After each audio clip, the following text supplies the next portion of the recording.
인간은 생각하는 동물이죠. 그리고 자기의 생각을 언어로 표현합니다. 그 나타난 언어를 서로 나누는 것을 대화라고 합니다. 일방적으로 한 사람이 이야기할 때에 그것을 대화라고 하지 않습니다. 강의를 들을 때에 그것을 우리는 대화라고 하지 않죠. 설교도 일방적으로 듣는 것이지 대화한다고 말하지 않습니다. 요즘 소통이라는 말을 사람들이 많이 쓰고 있습니다. 한국에 여자 대통령이 선출이 되었는데 여러 가지 말이 많습니다. 소통이 없다. 소통에 문제가 있다. 그렇게 말하기도 합니다. 소통이 된다고 하는 것은 막혀 있지 않고 뚫려 있다는 것입니다. 서로 간에 대화가 잘 되는 것도 막혀 있지 않고 서로 뚫려 있기 때문입니다. 여러분, 사람과의 관계가 서먹하면 막혀 있는 것입니다. 자연히 대화는 이루어지지 않습니다. 마음과 마음이 이렇게 뚫려 있어야만이 소통이 돼야만이 대화가 이루어지는 것입니다. 오늘날 치매 환자가 점점 늘어가고 있다고 합니다. 치매를 예방하는 여러 가지 방법들이 있겠지만 그 치매를 예방하는 방법 중에 하나가 대화입니다. 한 연세 많으신 권사님은 대화할 상대가 없으시면 성경을 소리내서 읽습니다. 그 말씀과의 대화죠. 그렇게 건강을 유지하려고 노력하고 있습니다. 여러분, 예수님은 많은 대화를 나누셨습니다. 먼저 하나님과의 대화에 열심을 내셨습니다. 그 대화는 장소도 시간도 관계없이 이루어진 것을 볼 수 있습니다. 새벽에도 대화하셨고 또 밤에도 대화하셨고 밤을 새워서 하나님과 대화하신 것을 우리는 성경을 통해서 알 수가 있습니다. 그리고 사람과의 대화도 아주 열심히 하셨습니다. 일방적으로 가르치시기도 하셨지만 많은 사람들과 대화하시면서 그들에게 천국의 복음을 전하셨고 또 그들의 문제를 듣고 해결해 주셨습니다. 사람을 대화를 통해서 변화시킨데 그 예수님의 대화 기법은 과히 천재적이라고 할 수 있을 것입니다. 여러분, 삭개오 아시죠? 삭개오와의 대화는 그를 하나님의 사람으로 변화시키는 결정적인 대화였습니다. 여러분 기억하십니까? 베드로를 처음 제자로 부르실 때도 대화로 그를 부르셨고 예수님께서 부활하신 후에 베드로에게 다시 사명을 주실 때에도 대화하셨습니다. 요한의 아들 시몬아, 내가 이 사람들보다 나를 더 사랑하느냐? 질문하셨을 때에 베드로가 이렇게 대답합니다. 주님, 그러하나이다. 내가 주님을 사랑하는 줄 주께서 아시나이다. 그러면 내 어린 양을 먹이라. 이런 대화를 3번 반복하고선 베드로는 다시 예수님의 제자로서 모든 상처를 씻고 주님의 제자로서 세움을 받게 되었습니다. 지난 주일에 제가 전했던 하나님의 말씀도 예수님과 한 사마리아 여자와의 대화였습니다. 사마리아 여자는 예수님과의 그 대화를 통해서 마침내 메시아를 만나게 되었고 메시아를 증거하는 사람으로 변화된 것을 볼 수가 있습니다. 오늘 우리가 읽은 말씀도 예수님의 대화입니다. 그 대화의 대상은 니고데모입니다. 이 대화는 니고데모의 인생을 완전히 바꾸어 놓은 결정적인 대화였습니다. 그는 신분의 한계 때문에 공개적으로 제자로서 활동하지 않았지만 그는 줄곧 예수님의 제자였고 예수님께서 십자가에 달려 죽으신 후에 예수님의 그 시신을 거두고 장례를 치른 2사람 중 한 사람이었습니다. 예수님을 3년 동안 따라다녔던 모든 제자들은 다 도망간 상태에서 니고데모는 자기의 신분을 노출하면서 예수님의 장례를 치른 용감한 제자가 된 것입니다. 니고데모는 바리새인이었습니다. 바리새인이라면 하나님을 믿는데 철저한 사람이죠. 그는 하나님을 신실하게 믿었고 또 성경에 대해서 많은 지식을 가지고 사람들에게 성경을 가르친 랍비였습니다. 그러면서 그는 오늘 말씀에 보면 유대인의 지도자였다 그랬습니다. 유대인의 지도자라는 것은 각주에 보면 사내들인 공회라고 나와 있습니다. 공회회원이라고 나와 있습니다. 오늘날 말하면 의회와 같은 그런 국회의원, 상원의원, 하원 같은 그런 권력의 자리에 있었던 사람이 바로 니고데모였습니다. 당시 여러분 잘 알다시피 바리새인들과 사두개인들 그리고 사내들인 공회들은 예수님을 배척했죠. 예수님을 반대했습니다. 메시아로 인정하는 사람이 한 사람도 없었습니다. 그때에 이 니고데모가 예수님께 찾아온 것입니다. 공개적으로 만날 수 없어서 밤에 다른 사람의 눈을 피해서 예수님께 찾아온 것입니다. 그가 예수님을 만났다는 것이 사람들에게 알려지게 되면 바리새파에서 퇴출당할 수 있고 또 사내들인에서 쫓겨날 수 있기 때문에 밤에 몰래 예수님을 찾아온 것입니다. 여러분, 니고데모가 밤에 예수님을 찾아왔지만 그래도 위험하죠. 들키면 큰일 납니다. 그런데 니고데모가 왜 이런 위험을 무릅쓰고 밤이지만 예수님을 찾아왔을까요? 이유가 2절에 나와 있습니다. 랍비여, 우리가 당신은 하나님께로부터 오신 선생인 줄 아나이다. 하나님이 함께 하시지 아니하시면 당신이 행하시는 이 표적을 아무도 할 수 없음이니이다. 예수님을 메시아로 알지 못했어도 하나님께로부터 오신 분이라는 것을 알았습니다. 그리고 예수님께서 일으키시는 그 표적도 하나님께서 함께 하신 결과라는 것을 알았던 것입니다. 이것은 니고데모가 예수님께 뭔가 다른 가르침이 있다는 것, 진리가 있다는 것을 느낀 것입니다. 여러분, 사람이 진리를 찾으면 위험을 무릅습니다. 자기의 권리와 위치를 잃어버린다 하더라도 진리를 찾아 나서는 것이 사람입니다. 그런데 예수님은 니고데모와의 이야기를 좀 천천히 하지 않으시고 급하게 바로 거듭남에 대해서 말씀을 하셨습니다. 진실로 내게 이르노니 사람이 거듭나지 아니하면 하나님 나라를 볼 수 없느니라.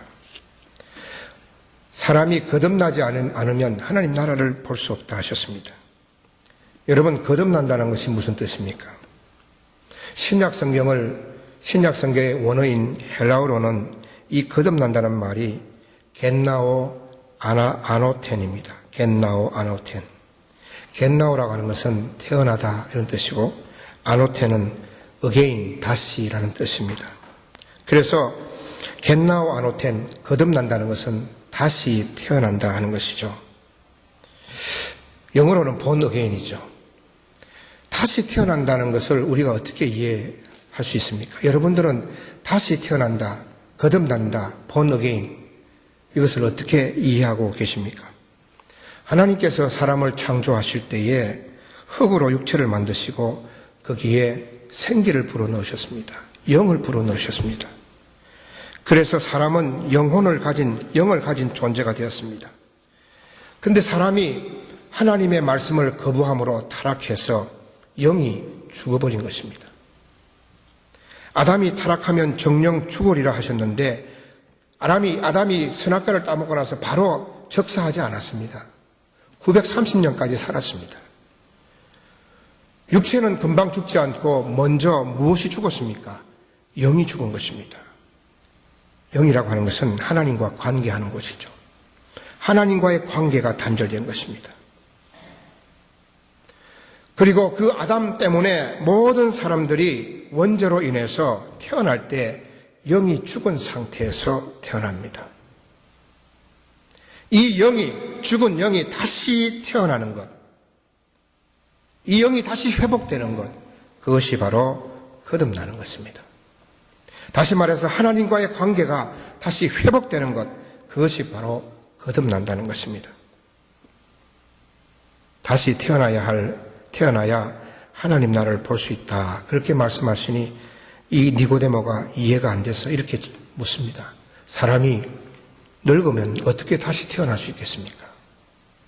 다시 어머니 뱃속에 들어가서 태어나야 합니까? 라고 물었습니다. 그랬을 때 예수님은 뭐라고 대답하십니까? 진실로 진실로 내게 이르노니 사람이 물과 성령으로 나지 아니하면 하나님 나라에 들어갈 수 없느니라. 다시 태어나는 것은 어머니의 몸에 다시 들어가는 것이 아니라 물과 성령으로 다시 태어난다는 것입니다. 물과 성령으로 다시 거듭난다는 것이죠. 여러분, 물은 흔히들 세례를 말하기도 합니다만 좀 더 구체적으로 말하면 물이라고 하는 것은 죄 씻음을 말합니다. 죄 씻음을 위한 회개를 말하는 것이죠. 회개를 통한 죄 씻음을 말합니다.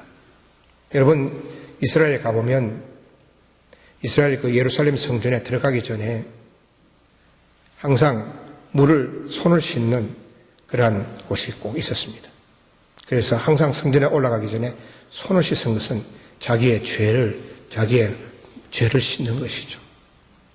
그래서 물과 성령을 할 때 물로 거듭난다는 것은 회개를 통한 죄를 씻을 때에 거듭날 수 있다 하는 그런 말씀입니다. 성령으로 거듭난다는 것은 성령의 도움으로 성령의 역사로 거듭난다는 것입니다. 사람의 의지로 사람이 결단해서 그렇게 거듭나는 것이 아니라 성령께서 역사하셔야만이 다시 태어날 수 있다는 것입니다. 영이 회복될 수 있다는 것입니다. 하나님과의 관계가 다시 회복될 수 있다는 것입니다. 여러분, 예수님께서 성령을 바람으로 비유하셨습니다. 바람이 어디서 와서 어디로 가는지 알지 못하듯이 성령도 그렇고 바람이 눈에 보이지 않듯이 성령도 눈에 보이지 않지만 바람이 지나가면 나무가 흔들리듯이 현상이 나타나듯이 성령의 현상이 나타난다는 것입니다. 성령은 바람처럼 그 기원도 역사도 알 수 없듯이 신비롭다는 말입니다. 성령은 그렇게 신비롭게 역사하셔서 사람들을 다시 태어나게 하는 것입니다. 니고데모가 예수님께 어떻게 그런 일이 일어날 수 있습니까? 물었습니다. 여러분, 니고데모는 바리새인이고 또 성경을 가르치는 랍비이기 때문에 아주 성경에 대해서 해박한 지식을 가지고 있었습니다. 그러나 그런 구원에 대해서 고정관념을 가지고 있었습니다. 그것은 아브라함의 자손이면 자연히 하나님의 자녀가 된다고 생각했고 또 하나님 나라에 아브라함의 자손이면 하나님 나라에 들어갈 수 있다고 생각한 것입니다. 그런데 예수님은 아브라함의 자손이라고 해서 하나님 나라에 들어가는 것이 아니고 물과 성령으로 다시 태어나야만 하나님 나라에 들어갈 수 있다고 하니까 어찌 그런 일이 일어날 수 있습니까? 라고 물은 것입니다.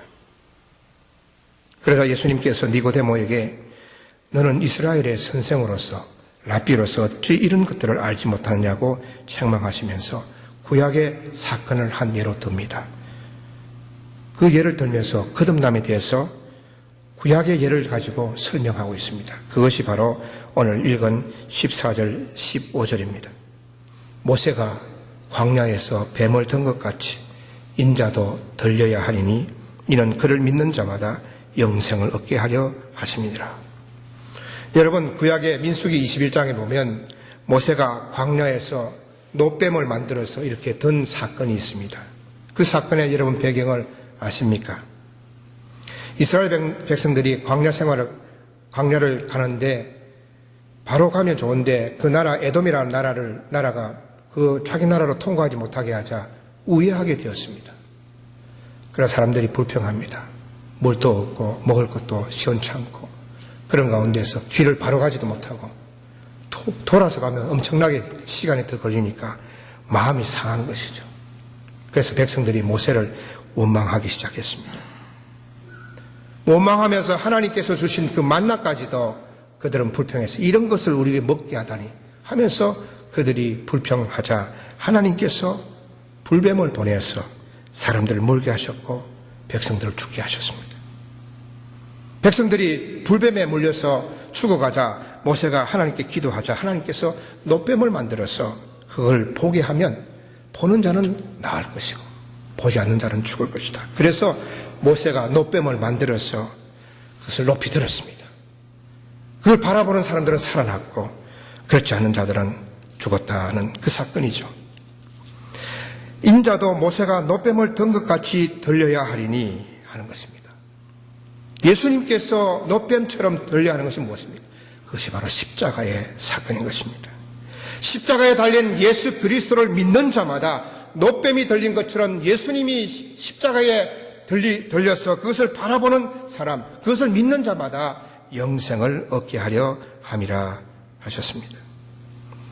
물과 성령으로 거듭나는 것을 구약의 놋뱀 사건을 통해서 설명하시면서 십자가의 예수를 바라보고 십자가의 예수를 믿는 자가 거듭나고 영생을 얻게 된다고 설명하신 것입니다.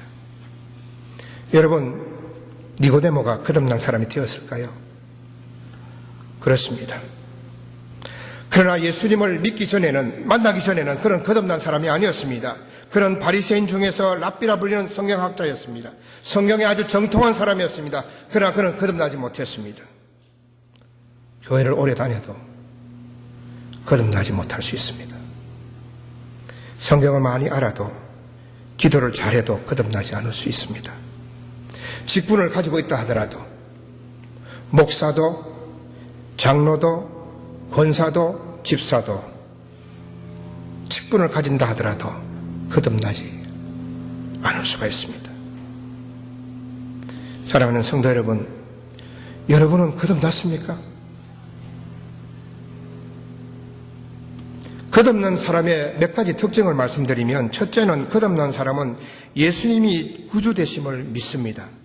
예수님께서 구원자이심을 믿는 것입니다. 그분이 정말 메시아고 이 인류를 구원하실 유일한 분인 것을 믿는 것입니다. 그 사람이 거듭난 사람입니다. 진심으로 내 마음속으로 예수를 그리스도로 메시아로 믿는 것입니다. 정말 내가 예수를 믿는지 그것은 내 스스로 판단하는 것이죠. 누구도 예수 믿는 사람이구나, 안 믿는 사람이구나, 이렇게 우리는 지적할 수 없습니다. 자기 자신만이 더 잘 아는 것이죠. 정말 내가 예수 그리스도를 믿는구나, 내 마음으로 믿는구나 하는 그런 마음의 확신이 있을 때에 그 사람은 거듭난 사람입니다. 요한일서 5장 1절에 보면 예수께서 그리스도이심을 믿는 자마다 하나님께로부터 난 자니 그랬습니다. 예수께서 그리스도이심을, 메시아이심을 믿는 자마다 다시 본어게인, 다시 태어났다는 것입니다. 또한 거듭난 사람은 죄를 멀리합니다. 요한일서 3장 9절에 보면 하나님께로부터 난 자마다 죄를 짓지 아니하나니 이는 하나님의 씨가 그의 속에 거함이요 그도 범죄하지 못하는 것은 하나님께로부터 났습니다. 거듭난 자에게 만약에 죄가 들어오면 마음이 고통스럽습니다. 너무 견디기가 힘듭니다. 괴롭습니다. 평안이 없습니다. 그래서 죄를 쫓아내려고 주님의 보혈을 의지하는 것이죠. 회개하는 것이죠. 그래서 죄를 멀리하는 것입니다. 세 번째로 거듭난 사람은 형제 자매를 사랑합니다.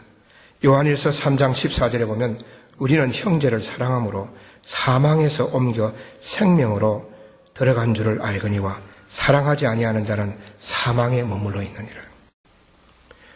거듭난 사람의 특징은 뭐냐면은 이기주의를 버리고 내 개인주의를 버리고 형제를 사랑하는 마음이 내 속에 있는 것인가? 형제를 정말 진정으로 사랑하는 마음이 있을 때에 그 사람은 거듭난 사람이라 할 수 있겠습니다. 사랑하는 우리 온누리 성도 여러분, 여러분 거듭났습니까? 그리고 여러분들은 정말 거듭난 사람으로 정말 삶 속에서 그렇게 살아가고 있습니까? 영국에 조지 위필드라고 하는 목사님이 계셨습니다. 그는 영국의 유명한 설교자이면서 또 미국의 대각성 운동에 크게 기여한 분입니다. 제가 프린스톤에서 대각성 운동의 그 진원지를 찾아다닐 때에 저 남쪽에 프린스톤 저 남쪽으로 가다 보니까 조지 위필드가 설교한 그 자리가 좀 있더라고요. 거기에 무덤이 되어 있던데 거기서 조지 위필드가 수많은 청중들 앞에서 설교를 한 것입니다. 이 조지 위필드 목사님이 제일 좋아하는 설교가 뭐냐면은 제목이 본 어게인입니다. 거듭나야 한다. 그래서 이 조지 위필드 목사님이 설교할 때 거듭나야 한다는 그런 제목의 설교를 듣고 한 청년이 참 은혜를 받았습니다. 그래서 그 청년이 목사님께 제가 이제부터 목사님의 비서가 되어서 목사님 가시는 곳마다 제가 수행하겠습니다. 그래서 이 청년은 위필드 목사님의 비서가 되어서 집회하는 곳마다 따라다녔습니다.